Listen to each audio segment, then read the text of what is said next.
नमस्कार, 20 मिनट में 20 खबर में आपका स्वागत है। मैं हूं आपके साथ सुमित गुप्ता। हम अगले 20 मिनट में आपको देश दुनिया की 20 ऐसी खबरें बताने वाले हैं जो इस वक्त न केवल सुर्खियों में है बल्कि दिलचस्प और अहम भी है।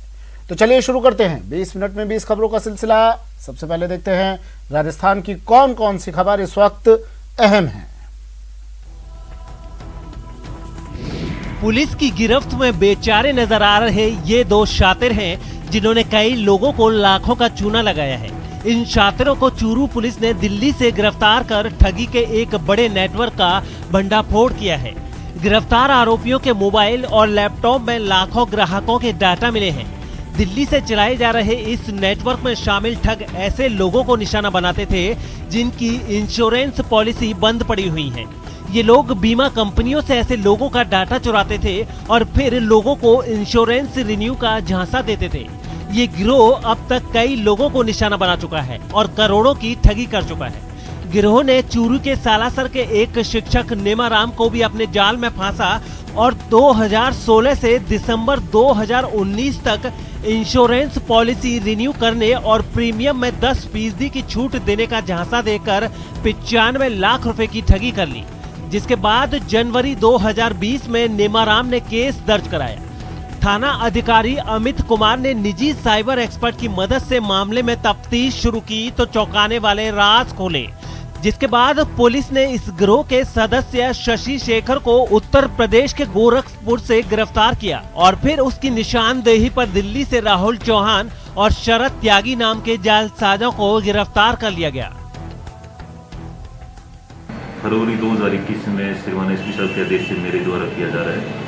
इसमें अब तक 3 आरोपी गिरफ्तार किए जा चुके हैं। आज से करीब 10-12 दिन पहले एक शशि शेखर द्विवेदी नाम के व्यक्ति को गोरखपुर से गिरफ्तार किया था जो अभी जेल में है।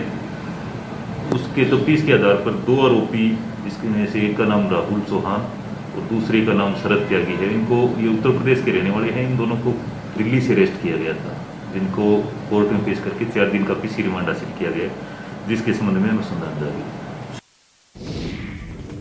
बिजली के तारों से चिंगारी निकली और सैकड़ों पेड़ जलकर राख हो गए। बिजली विभाग की लापरवाही पोखरण के जंगलों पर भारी पड़ रही है। जंगलों के बीच से गुजर रहे तारों से निकली चिंगारी ने एक बार फिर भयंकर आग का रूप धारण कर लिया और देखते ही देखते सैकड़ों हरे भरे पेड़ आग की लपटों की चपेट में आकर राख बन गए। 1 महीने के अंदर पोखरण के जंगलों में आग लगने की ये दूसरी घटना है। दरअसल जंगल के बीचों बीच ही बिजली सप्लाई के तार लगे हुए हैं। तेज हवा के कारण इन तारों की रगड़ से निकली चिंगारी से कई बार भयंकर आग लग जाती है। इस बार भी ऐसा ही हुआ और देखते ही देखते आग ने विकराल रूप धारण कर लिया। तेज हवाओं के कारण आग 3 किलोमीटर के दायरे में फैल गई। सबसे हैरानी वाली बात, बार बार आग लगने की इन घटनाओं की फिक्र ना तो बिजली विभाग को है और ना ही वन विभाग को। अतिक्रमण के खिलाफ एक्शन में प्रशासन। चारागाह की जमीन को कराया आजाद। एसडीएम ने चलाया अतिक्रमण मुक्त अभियान। जी हां, कोटा के खजुराना पंचायत में 314 बीघा चारागाह की जमीन को अतिक्रमण से आजाद करा लिया गया है। जेसीबी मशीन के जरिए जमीन पर की गई खेती और बाड़ेबंदी के निर्माण को तोड़ दिया गया है। इलाके की सैकड़ों बीघा जमीन अब पशुओं के लिए चारागाह के काम आएगी। 314 बीघा चारागाह भूमि लाडपुरा में है, जिसपे अतिक्रमणकार को आज 2 जेसीबी की मदद से हटाया गया है और सबके सहयोग से बिना किसी विरोध के अतिक्रमण हटाने की कार्रवाई संपन्न की गई है। भूमि को अतिक्रमण मुक्त करने के दौरान इलाके के नायब तहसीलदार, एसएचओ, कानून गो और भारी संख्या में पुलिस बल मौजूद रहा। हालांकि बिना किसी विरोध के चारागाह की जमीन को आजाद करा लिया गया। चारागाह अतिक्रमण मुक्त ग्राम अभियान के तहत कनवास क्षेत्र में कार्रवाई जारी है। अब तक लगभग 2252 बीघा भूमि पर से चारागाह भूमि अतिक्रमण हटाया जा चुका है। मरूधरा में टंकियों पर चढ़कर प्रदर्शन का एक दौर सा चल पड़ा है। ऐसे में पेयजल की समस्या से परेशान दौसा में भी 2 युवकों ने टंकी पर चढ़कर प्रदर्शन किया। गर्मी के दौरान मरूधरा में पेयजल की किल्लत कोई नई बात नहीं है। जिले के मानपुर के लोग भी लगातार पेयजल की किल्लत झेल रहे हैं। कई दिनों के बाद भी जब इस समस्या का समाधान नहीं हुआ तो दो युवक पानी की टंकी पर चढ़ गए और प्रदर्शन शुरू कर दिया। युवकों के पानी की टंकी पर चढ़े होने की सूचना स्थानीय लोगों ने प्रशासन को दी, लेकिन करीब 1 घंटे तक तो प्रशासन के किसी नुमाइंदे ने घटना स्थल पर झांकने तक की जहमत नहीं उठाई। करीब 1 घंटे बाद पुलिस के साथ साथ जलदाय विभाग और प्रशासन के अधिकारी भी मौके पर पहुंचे, जिसके बाद युवकों को समझाने की प्रक्रिया शुरू हुई। दोनों युवकों को नीचे उतारने में प्रशासन को काफी मशक्कत करनी पड़ी। आखिरकार पेयजल की समस्या के जल्द समाधान के भरोसे के बाद दोनों युवक नीचे उतरने पर राजी हुए।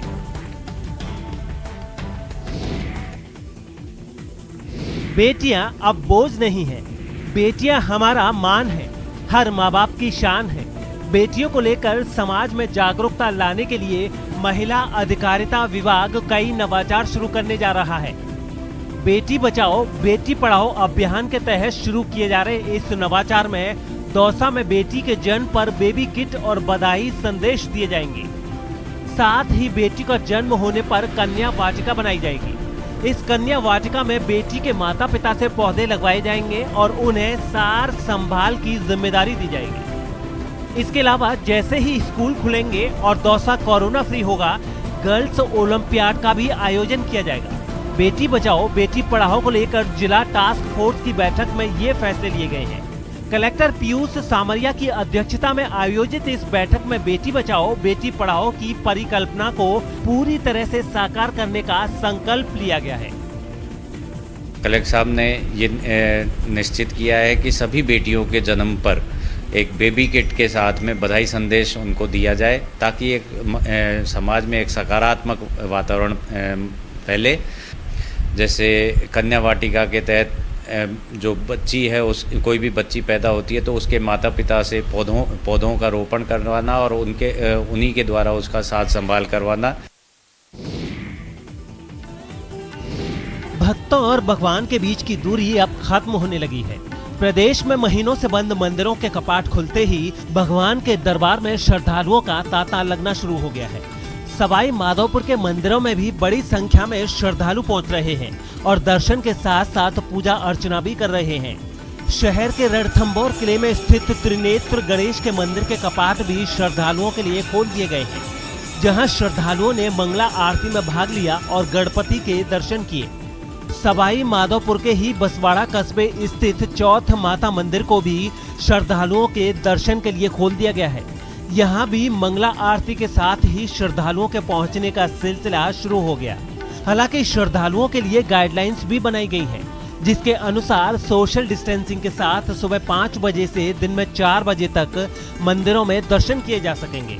साथ ही बिना मास्क के किसी को भी मंदिर परिसर में घुसने की इजाजत नहीं होगी और मंदिर में पूजन सामग्री ले जाना भी निषेध होगा। पौधे नहीं तो सब बेकार, पौधे हैं हमारे जीवन का आधार। पौधे लगाइए, शुद्ध हवा पाइए, यही समझा रहे हैं वृक्ष मित्र होशियार। इनके हाथों का स्पर्श मिलते ही जैसे पौधों में नई जान आ जाती है और देखते ही देखते उन पर हरियाली छा जाती है, तभी तो इन्हें वृक्ष मित्र कहा जाता है। ये है झुंझुनू के होशियार सिंह, जिन्होंने अपना जीवन अब पेड़ पौधों के नाम कर दिया है। हर साल 5000 पौधे लगाकर होशियार सिंह पर्यावरण को मानो संजीवनी दे रहे हैं। होशियार सिंह को पौधों से कितना प्यार है उसका अंदाजा इसी बात से लगाया जाता है कि वो अपने खेतों में पौधे तैयार करते हैं, सरकारी दफ्तरों में खुद जाकर लगाते हैं और उन्हें संवारने की भी जिम्मेदारी उठाते हैं। कई पुलिस थानों को हरा भरा कर चुके होशियार सिंह को तो पुलिस वालों ने वृक्ष मित्र की उपाधि तक दे डाली है। होशियार सिंह पिछले 12 साल से अपने इस काम में लगे हुए हैं और अब तक करीब 70,000 पौधे लगाकर मंदिर से लेकर शमशान तक में हरियाली लाती है। सर 12 साल हो गई नर्सरी लगाए हुए। 10 साल से मैं जिले में शमशान भूमि, कब्रिस्तान और ऐसे बढ़िया ऑफिस है जहाँ पर पौधों की केयर हो जाती है, या हॉस्पिटल्स हैं, कोई सार्वजनिक जगह हैं, वहाँ पे निःशुल्क पौधे लगवा रहा हूँ। होशियार सिंह जी हैं, ये काफ़ी सालों से जो है सी ऑफिस चिड़ावा के संपर्क में हैं। इन्होंने गत 3 साल से जो है ये ऑफिस में पौधारोपण करते आ रहे हैं और जितने पौधे हमसे संभाले जाएं उतने पौधे हमें देते हैं। प्रत्येक साल जो है पौधे लगा रहे हैं। और चलिए अब देख लेते हैं कुछ अन्य राज्यों की खबरें।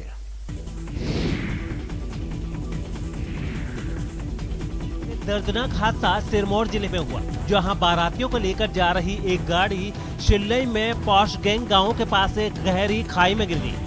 हादसे में 9 लोगों की मौत तो मौके पर ही हो गई, जबकि एक घायल ने इलाज के दौरान दम तोड़ दिया।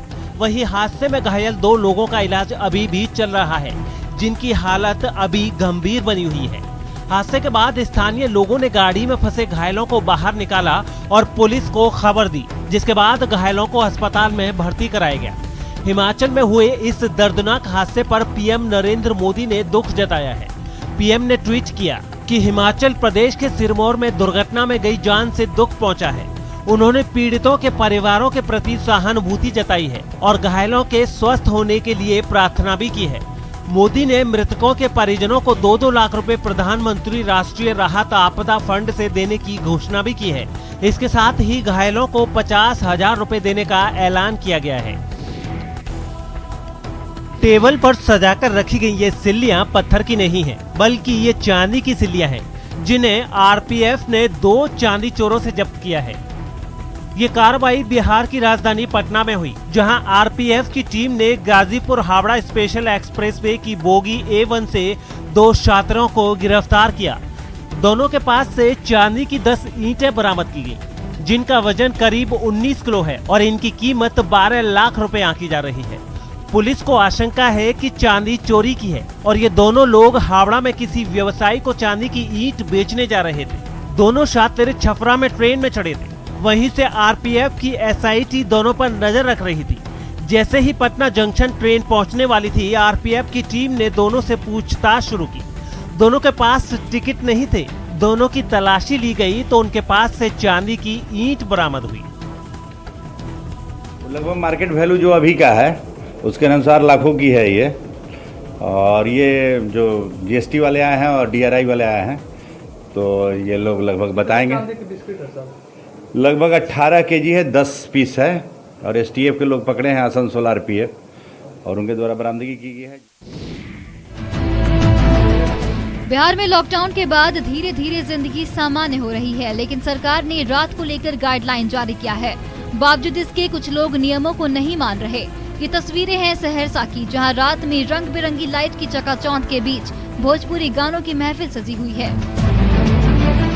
लाइट, म्यूजिक और डांस से सजे जलसे में जमकर फायरिंग हो रही है। दरअसल बेहरा थाना क्षेत्र के कटैया गांव में विवाह समारोह का आयोजन किया गया था, जहां डीजे पर कानफोड़ू गाने गूंज रहे हैं और उसकी धुन पर मंचलों का मदमस्त हुजूम नाच रहा है। उसी भीड़ में एक सिरफिरा भी मौजूद है, जो तमंचे से लगातार फायरिंग कर रहा है। एक तरफ युवकों की भीड़ ठुमके लगा रही है, तो दूसरी ओर ये सिरफिरा लगातार फायरिंग कर रहा है। सबसे बड़ा सवाल ये है कि इस भीड़ में थोड़ी सी भी चूक हुई तो आखिर क्या होगा। हर्ष फायरिंग में कई बार लोगों की जान भी जा चुकी है, लेकिन फिर भी लोग मानने को तैयार नहीं हैं। गर्भवती महिलाओं को कोरोना वैक्सीन लगेगी या नहीं, इस पर बना पसोपेश अब खत्म हो गया है।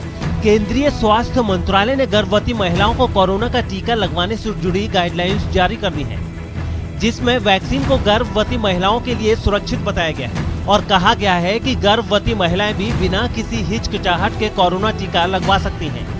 गाइडलाइंस के मुताबिक वैक्सीनेशन के लिए उन्हें कोविन ऐप पर रजिस्ट्रेशन कराना होगा। वे वैक्सीनेशन सेंटर पर जाकर ऑन साइट रजिस्ट्रेशन भी करवा सकते हैं। स्वास्थ्य मंत्रालय की नई गाइडलाइन से पहले तक गर्भवती महिलाओं को लेकर अलग अलग राज्यों ने अलग अलग नियम बना रखे थे। महाराष्ट्र में गर्भवती महिलाओं को टीका पहले से ही लगाया जा रहा है। इसके लिए उन्हें डॉक्टर की परमिशन का सर्टिफिकेट लाना होता है, जबकि मध्य प्रदेश सहित कई राज्यों में गर्भवती महिलाओं को टीका नहीं लगाया जा रहा था। हालांकि इंटरनेशनल सोसाइटी ऑफ गायनोकोलॉजी ने पहले ही गर्भवती महिलाओं को टीके लगाने की स्वीकृति दे दी थी। उसके मुताबिक इससे गर्भ में पल रहे बच्चे पर कोई असर नहीं पड़ेगा। इसके अलावा अमेरिका सहित कई दूसरे देशों में भी गर्भवती महिलाओं के टीकाकरण को मंजूरी दे दी गई थी। कोरोना की तीसरी लहर की आशंका के बीच मुंबई से एक बेहद हैरान करने वाली जानकारी सामने आई है। सोमवार को आई बीएमसी की चौथे सीरो सर्वे की रिपोर्ट में यह खुलासा हुआ है कि मुंबई में करीब 50% बच्चों में एंटीबॉडी मिली है। रिपोर्ट के मुताबिक जिन बच्चों में एंटीबॉडी मिले हैं वो कभी न कभी कोरोना से संक्रमित रह चुके हैं। विशेषज्ञों की माने तो ये एक राहत वाली बात भी है, क्योंकि एंटीबॉडी बन जाने के कारण तीसरी लहर के दौरान इन बच्चों में कोरोना संक्रमण का खतरा कम हो गया है। सर्वे के मुताबिक 10 से 14 साल के 53% ज्यादा बच्चे कोरोना से संक्रमित हुए और उनमें एंटीबॉडी बन गए। मुंबई के कुल 24 वार्ड में हुए इस सर्वे के दौरान ये पाया गया कि पहले के मुकाबले बच्चों में अब एंटीबॉडी बढ़ी है। रिपोर्ट के मुताबिक सीरो सर्वे में कुल 51.18% पॉजिटिविटी रेट पाया गया है। चौथे सीरो सर्वे की रिपोर्ट आने के बाद बीएमसी अब मुंबई में 5वां सीरो सर्वे कराने जा रही है। ये सीरो सर्वे 18 साल की उम्र से ऊपर वालों पर होगा। इसके जरिए ये पता लगाया जाएगा कि कितने लोगों में एंटीबॉडी बने हैं। सीरो सर्वे सेरोलॉजी टेस्ट होता है। इसमें ब्लड सैंपल लेकर टेस्ट होता है और किसी खास इन्फेक्शन के खिलाफ बने एंटीबॉडी की जांच होती है। चटखल लाल रंग और खट्टे मीठे स्वाद वाली चेरी ने कोरोना काल में कई मुश्किलों की मार झेल चुके हिमाचल प्रदेश के किसानों की तकदीर बदल दी है। पिछले कई दिनों से चेरी के दामों में लगातार उछाल आने से हिमाचल प्रदेश के चेरी उत्पादक मालामाल हो रहे हैं। जिन बागवानों ने बगीचों में चेरी के पेड़ लगाए हैं और फसल अच्छी है, उनकी किस्मत खुल गई है। इस बार चेरी के दाम पिछले साल के मुकाबले काफी ज्यादा हैं। थानेधार और कोटगढ़ इलाके के कई गांवों में बागवानों ने सेब के साथ चेरी के पेड़ भी खासी संख्या में लगाए हैं। इन इलाकों में सेब ही बागवानी की प्रमुख फसल रही है, लेकिन 1.5 दशक से चेरी की पैदावार भी खूब हो रही है। हालांकि पिछले साल भी चेरी की बम्पर पैदावार हुई थी, लेकिन चेरी के दाम काफी कम थे। लेकिन इस बार बागवानों का कहना है कि बाजार में चेरी के दाम अच्छे मिलने से मुनाफा हो रहा है। इस बार चेरी की फसल क्वालिटी की है और पिछले साल जहां 300 रुपए डिब्बे कीमत मिल रही थी, वहीं इस बार ये कीमत 500 से 600 रुपए प्रति डिब्बे हो गई है। नाम तो ड्रैगन है, लेकिन निर्यात हो रहा है भारत से।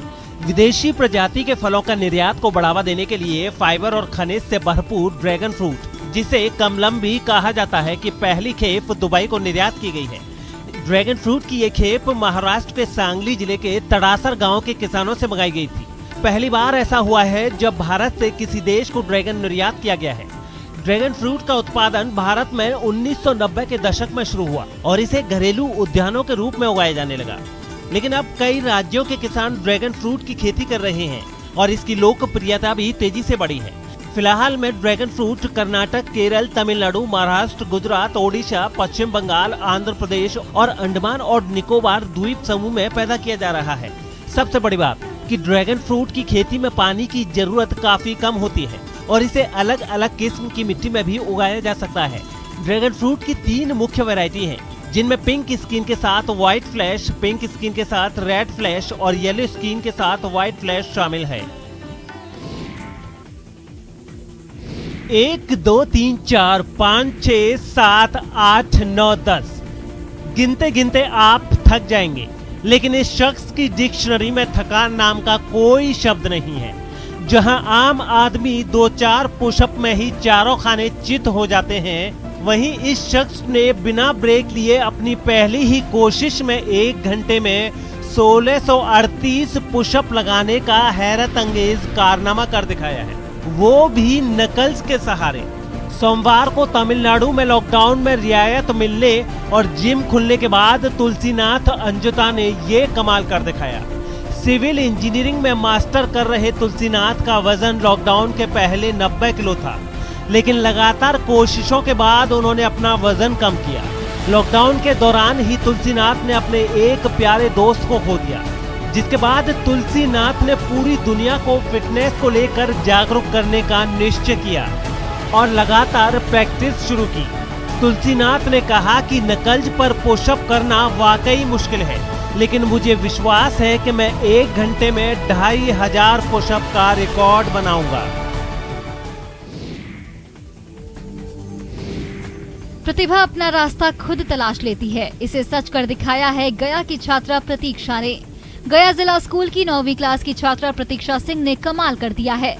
प्रतीक्षा का चयन हार्वर्ड यूनिवर्सिटी में क्रिएटिव डिजाइन के लिए हुआ है। प्रतीक्षा ने soft robotic tool kit project का फाइनल प्रेजेंटेशन दिया था, जिसके बाद उसका सिलेक्शन हुआ। प्रतीक्षा ने सॉफ्ट रोबोटिक ग्रिपर तैयार किया है, जो सुई से लेकर बड़े सामानों को आसानी से उठा सकता है। प्रतीक्षा बिहार की एकमात्र छात्रा हैं जिसका सिलेक्शन हुआ है। वहीं देश भर में इसके लिए कुल 7 छात्रों का चयन हुआ।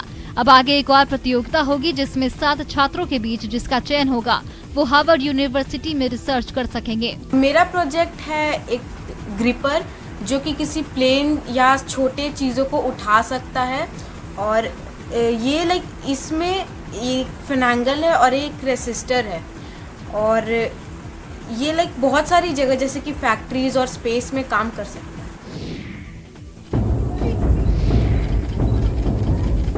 नदी में पानी पी रहे हिरणों के झुंड में काल बनकर पहुंची बाघिन की ये तस्वीर सिवनी के पेंच टाइगर रिजर्व की है, जहां बाघिन T20 का हिरणों का शिकार करने की रोमांचकारी वीडियो सामने आया है। टाइगर रिजर्व में बाघिन के शिकार करने का वीडियो पर्यटकों ने बनाया है। पेंच टाइगर रिजर्व के टूरिया गेट से पार्क में प्रवेश करने वाले पर्यटकों को यह दिलचस्प नजारा देखने को मिला। वन विभाग के मुताबिक हिरणों का झुंड जंगल से गुजरने वाली नदी में पानी पी रहा था। तभी बाघिन T20 ने झुंड पर अचानक हमला बोल दिया। बाघिन को देख हिरण का झुंड जान बचाने के लिए इधर उधर भागने लगता है। इस बीच बाघिन कई बार झुंड में से किसी एक हिरण को दबोचने की पूरी कोशिश करती है, लेकिन हिरण भागने में सफल हो जाते हैं। अपनी आंखों से यह नजारा देख पर्यटक कुछ देर के लिए हैरत में पड़ गए। इसी दौरान कुछ पर्यटकों ने इस नजारे को अपने कैमरे में कैद कर लिया।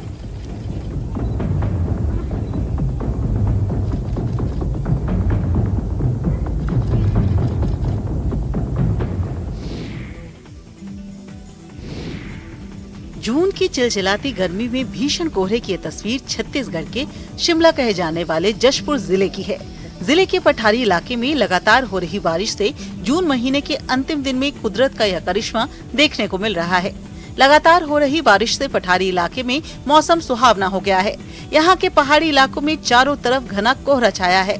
घने कोहरे ने यहाँ की खूबसूरती को और भी बढ़ा दिया है। प्रदेश के अलग अलग हिस्सों से लोग प्रकृति के इस खूबसूरत नजारे को देखने के लिए पहुँच रहे हैं और सेल्फी भी ले रहे हैं।